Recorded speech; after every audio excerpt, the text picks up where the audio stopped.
Hi guys, welcome to a new track guide video. So I thought I'd do Oulton Park today and in the Ferrari.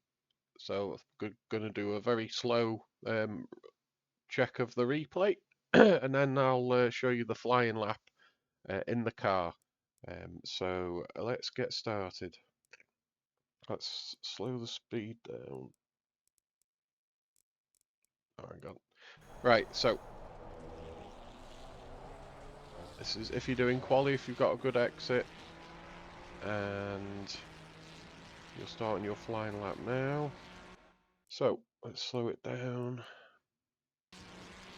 My braking marker for the first turn is if you look at this white line, when it goes dark, that's where the tread is from where people brake and turn in. So it's just a dab of the brake or even a trail brake. You don't really need to do a huge amount of braking here. It's more about just carrying the speed. So start turning in, and when you're turning in on the inside here, don't go onto the grass here. There's a horrible bump here that will it'll either spin the car around to the right, or if it's in the race and you got someone on your left, you'll likely take both of you out onto the grass. So it's very tricky corner. I'm not keen on this corner on this track, and you need to be just as cautious on the exit. So that is about as much of that curb as I would take safely on the exit here. If you go any further off, you're going to start hitting the bumps, and if that happens, you'll either get the back end coming round and you'll go into the wall on the right, or you'll just bounce uncontrollably along the grass, trying to get desperately back on the track, and you won't be able to do anything because it's so bumpy out here.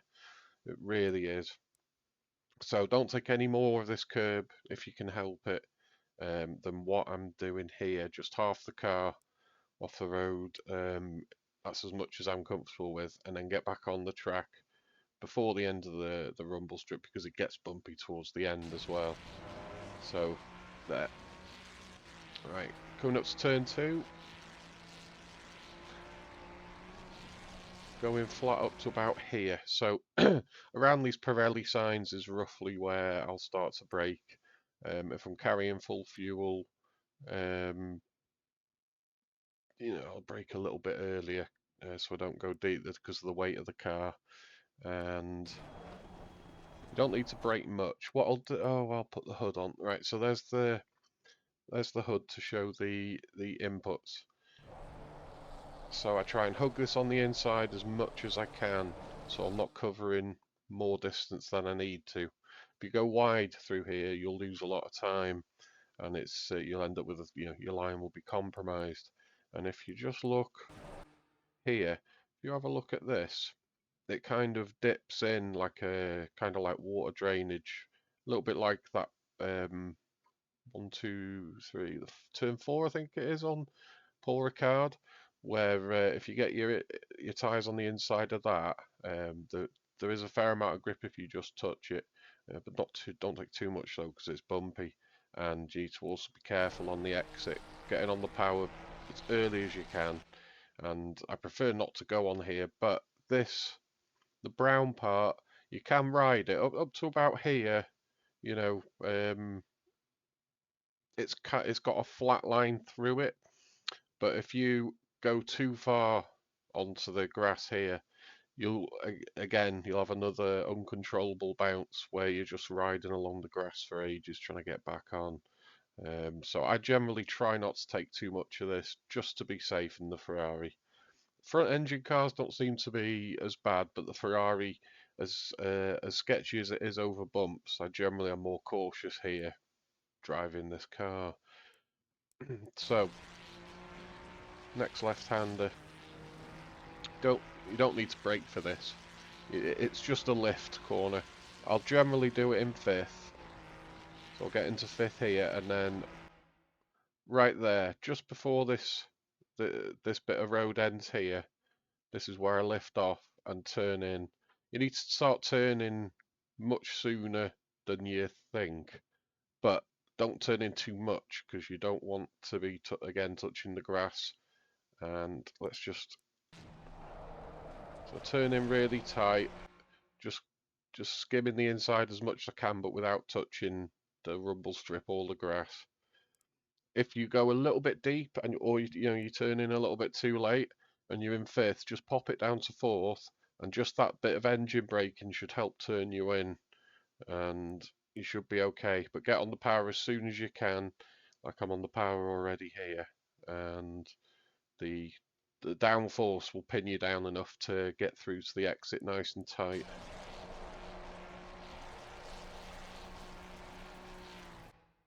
Braking point for here, I'm using the orange markers, and you can go a little bit later.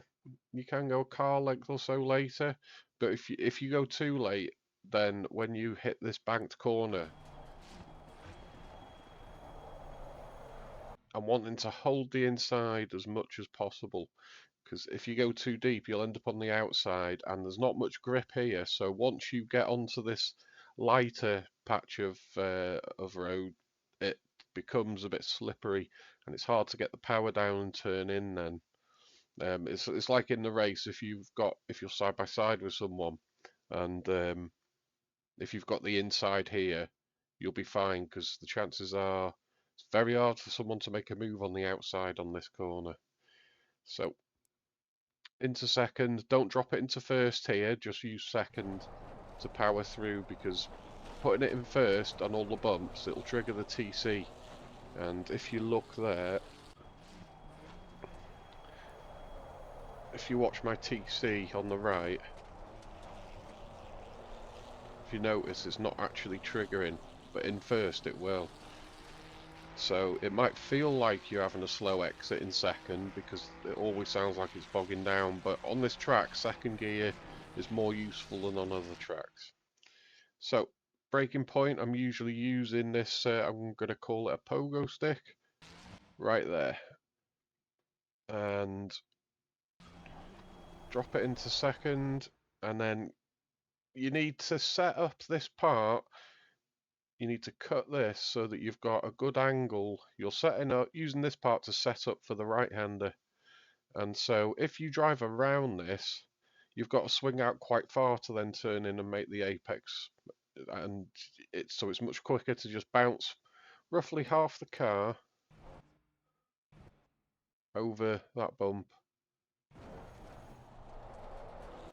and then yank the steering to the right so that you're transferring the weight to the left nice and sharply.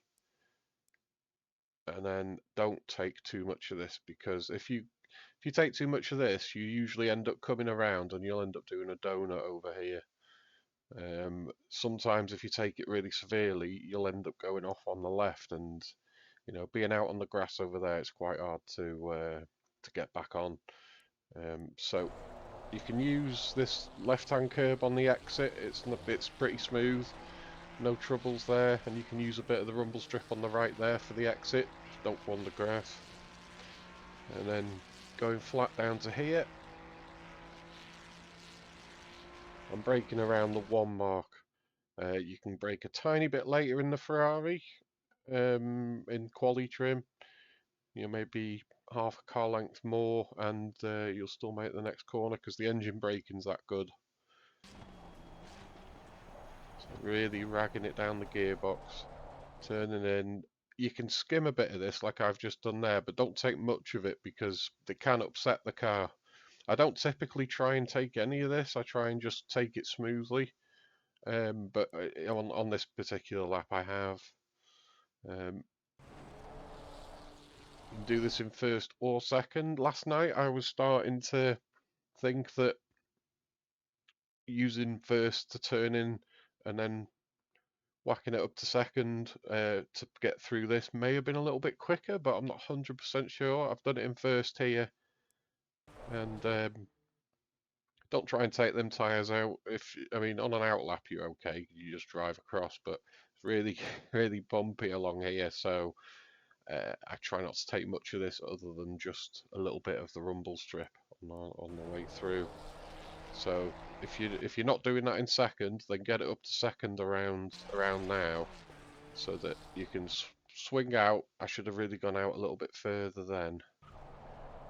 Turning in, I did a little trail brake there just to help it turn in, and this is a very hard corner to nail. The inside and the exit are extremely bumpy, so the amount of curb I'm taking here, don't take any more than that. This is so rough and bumpy that it's extremely hard to keep the car straight if you go over that too much. And the same with the exit here. This is as much as I would take comfortably on the exit. There is so many bumps along here. I've seen people go off to the right and to the left from taking this curb too much, and it's really unsettles the car, especially this car. You know. So coming up to the double right-hander, it's just a sweeping double apex corner. You just need a tiny bit of a brake, or a brief jab of the brakes, drop it into third, and this is the first apex. Go out wide a little bit, but you want to be fully on the power so that you can turn, so you've got the downforce to turn in. For that part of the apex, I've taken a bit more curb than I would normally like there, but it turned out fine. And if you get the lines wrong there and you end up coming out wide here, just if you touch the rumble strip, just get off it as soon as you can. Pretty much the rule across this entire track, just get off the rumble strips as soon as you can on exits. And coming down to the final corner, I'm braking around this sign. You can brake a little bit later if you really want to.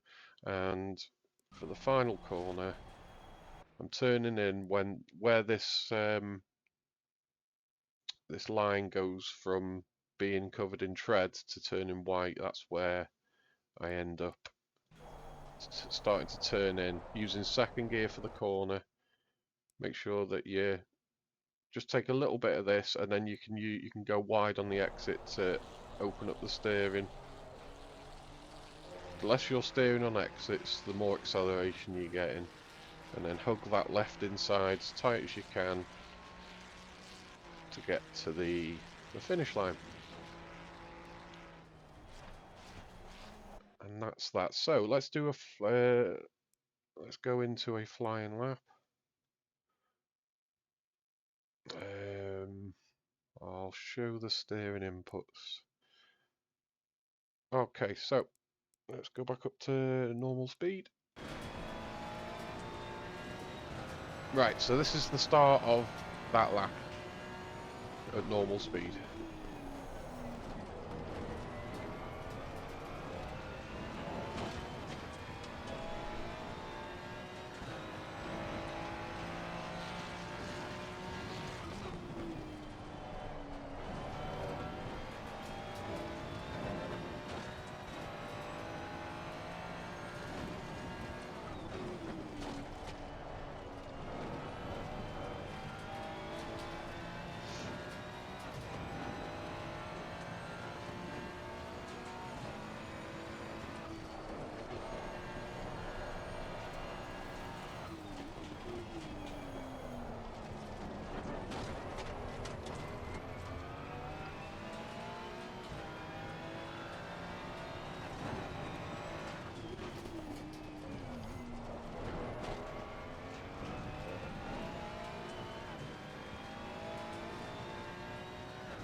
Right, so there we are. That's the just a beginner quick track guide from Oulton Park.